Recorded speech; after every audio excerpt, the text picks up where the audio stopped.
أعوذ بالله من الشيطان الرجيم بسم الله الرحمن الرحيم وسخر لكم الشمس والقمر دائبين وسخر لكم الليل والنهار وآتاكم من كل ما سألتموه وإن تعدوا نعمة الله لا تحصوها إن الإنسان لظلوم كفار. نانی درس کی ان شاء اللہ العزیز سورت ابراہیم رکو نمبر 5 سپارہ نمبر 13 آیات نمبر 33 اور 34 دو آیاتونه چې نو هغه ویل کېږي.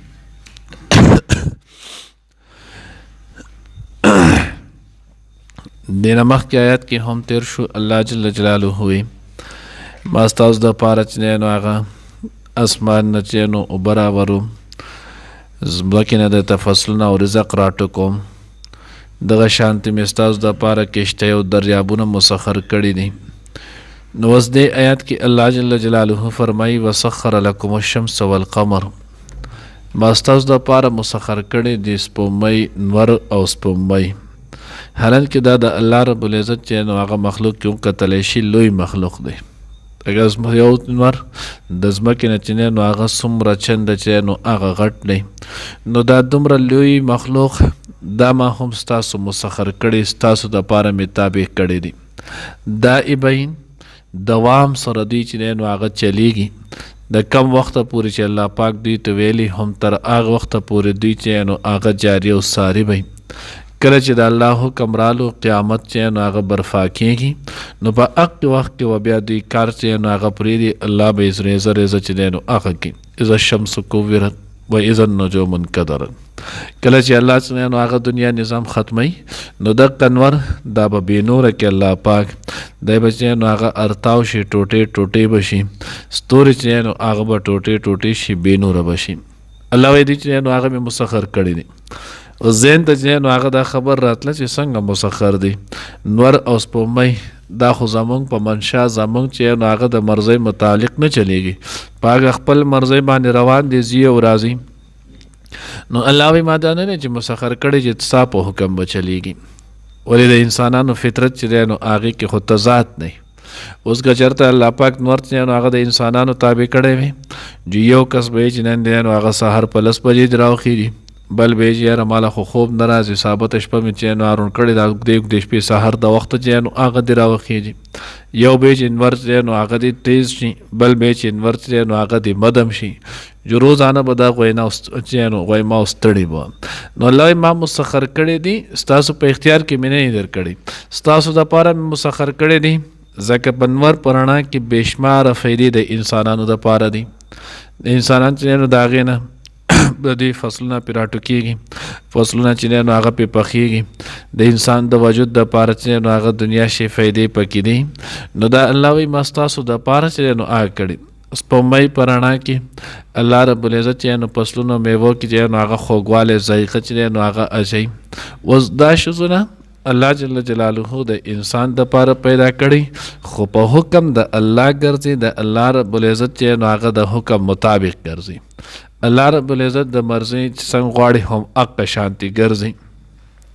دائبین همیشه چې نو هغه روان دي، تر څو چې کم وخته پورې الله نه غوښتلی دا به نه کېږي. لکه کله چې قرب قیامت شي، نو علامات قیامت کې دي چې کله عیسی علیه الصلاة والسلام راکوشي، دجال ظهور وشي، یاجوج ماجوج چې نو هغه راشي، دا ټول هر څه وشي، بیا د هغوی واپس وفات شي. نو د دغې دوی د وفات نه وروستو یو ورځ چې نو هغه خلک به سهار انتظار کوي چې نور چې نو هغه به اوس راوخېږي، نور به راوخېږي، خلک به په انتظار نور چې نو هغه به نه، نور به د مغرب د طرف نه چې نو هغه طلوع شي، دلته نه چې کله راوخېږي زواله پورې به راشي، بیا به د دغه ځای نه چې نو هغه واپس شي. بیا چې کله دغه واپس شي، هم په دغه ورځ باندې دابة الارض چې ورته ویلی کېږي، د نو مکې مکرمه کې چې کله خلک عمرې او حج له لاړ شي، الله دې موږ بار بار بوځي، نو دا کې صفا مروه په منځ کې چې نو هغه خلک چکرې وهي، نو د صفا غر چې نو هغه به وچوي د هغې نه به دابة الارض چې نو هغه راوځي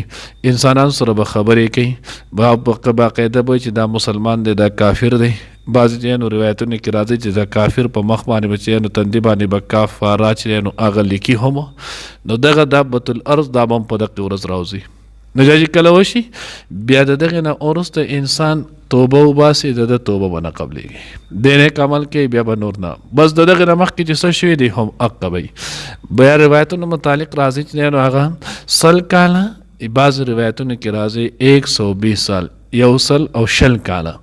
دا به چې نو هغه د دنیا نظام وي په دې کې به صرف کفر او دا شیزونه چې نو آبی بیا به د دغې نه وروسته الله پاک چې نو هغه قیامت برپا کړي نو ځکه الله وی دائبین دی چې نو هغه مسلسل روان دي دوی چې دی نو هغه چلیږي دوی د قشانتي روان چې نو هغه دي وسخر لکم اللیل والنهار تفسیر خازن کې لیکلي هغه چې نو هغه نور الشمس سلطان النهار پیدا د ورځې چې نو هغه بادشاه دی او قمر چې نو هغه سلطان اللیل د شپې چې نو هغه بادشاه ده وسخر لکم اللیل والنهار الله ما مسخر کړي ستاسو دپاره چې نو هغه شپه او ورځ نو مسخر کولو مقصد دا دی چې ستاسو دپاره مې پیدا کړي شپې کې مې درته سکون ښودی دی د ورځې مې چې نو هغه رڼا جوړه کړې تاسو پکې کار او کسب کوئ وآتاکم من کل ما سألتموه الله تاسو چې څه غواړئ هم او درکړي تاسو ته چې نو هغه ما من کل ما سألتموه هر هغه څه چې تاسو غوښتل څه چې تاسو غوښتل هغه ټول ما تاسو له درکړي او د انسان په ذهن کې چې نو هغه سوال وردېږي زه خو ډېر شي نه غواړم ما ته خو لا هغه نه دي میلاو شي او الله وایي چې څه تاسو غوښتل ما تاسو له هغه ټول درکړي دي نو زموږ خو ډېر شیزونه داسې دي چې لا غواړو د هغه خو موږ ته نه دي میلاو شوي نو وایي چې نو انسان ته ورکړل بیا الله پاک دای ته ګوري چې کم شیزونه د ده د فایدې حق ول ورکوي بعضې کله د انسان یو شی غواړي هم خو د هغه د ده د فایدې نه نو چې کله د ده د فایدې نه نو الله رب العزت د خپل حکمت تحت هغه شی د ده نه منع کړي د دغې په بدل کې چې نو هغه بیا دغه انسان دعا دا د هر انسان قبلېږي نو بعضې دعا دی چې کم شی دی غواړي هغه ټک په ټک که شانتي وشي بعضې دی چې په ده باندې څه مصیبت او تکلیف راځي دا د هغې ته چې نو هغه حایل جوړ شي او بعضې وخت کې اکثر د انسان دپاره دا دعا چې دی نو هغه د آخرت کې ذخیره شي نو دی چې بیا په آخرت کې دغې دعاګانو چې نو هغه انعام او ثوابونه ویني دی به چې زما یوه دعا هم په دنیا کې چې نو هغه نه وي قبوله شوې چې دلته به دومره اجر او ثواب چې نو هغه میلایږي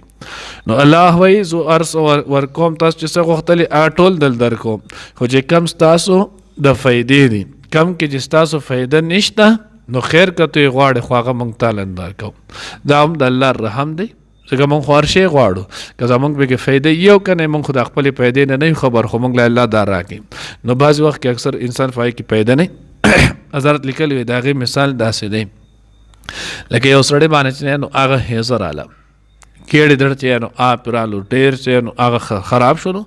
د دې انسان د خولې دا خوند ورسره هم بیا خراب شي نو دی اوبه غواړي اوس په دغه صورت کې د ده لپاره اوبه ښه نه وي ځکه که دی اوبه څکي د ده دغه مرض هیزه نور هم سیوا کېږي نو اوس دی اوبه غواړي خو ډاکټر هم وایي دله به اوبه نه ورکړي یا اپریشن وکړي دی د نشې نه چې نو هغه راوځي نو دی په مخ وایي اوبه راکړئ ژبه مې وچه شوه حلق مې وچ دی نو مور پلار څوک چې ورسره تیمرداري هغه ولم نه ورکوي ډاکټر ولم نه ورکوي خو څوک دا نه ګڼي چې دا د دې سړي سره ظلم کوي خو هر سړی دا د خیرخوا دی د ده سره چې نو هغه د ده د فایدې نه دی خیر که دی غواړي خو دله ورکوي مه ځکه ده ته نقصان ورکوي نو الله وایي چې نو وآتاکم من کل ما سألتموه تاسو چې څه غوښتل ما دله درکړي دي خو چې کم ستاسو د فایدې نه ول نو تاسو پرې پوهېدئ نه ما قیصر کړي دي وان تعدوا نعمت الله لا تحصوها او که چېرې تاسو شمارل وغواړئ نعمتونه د الله تعالی لا تحصوها نو تاسو یې نشئ شمارلی انسان خود نعمتونه چې نو هغه د هغې شکر به ادا کړي چې دی شمارلی نه شي بلکې د هغې سره انسان چې صرف دغه زحمتونو ته وګوري مصایب او تکالیفو ته وګوري چې دا څومره دي او بیا الله ماله چې نو د څوره نه زه بچ کړی یم دا څومره نعمت دی بیا یو انسان دی نور یو هر څه نعمت دی پرېږدي د صحت او د مال او د اولاد او دا ټول دی مکمل پرېږدي صرف دا دی چې کم ساه اخلي دننه او بهر ته راولي دا د شمارل وغواړي د ثابت ورځ د کینې دا نشي شمارلی دا یو نعمت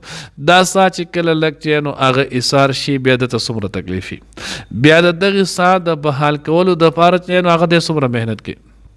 ما او ته چې دا کمی خبرې کوو داسې ازاد فصاحت سره، نو په دې ژبه سره چې کمی لاړې په خوله کې پیدا کېږي، دا لاړې چې دی نو هغه څومره قیمتي دي،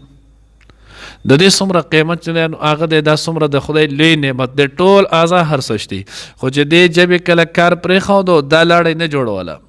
دا انسان خبرې نشي کوی، د ته تکلیف هغې کې نن نه مخکې چې نو هغه کراچۍ کې یو سړی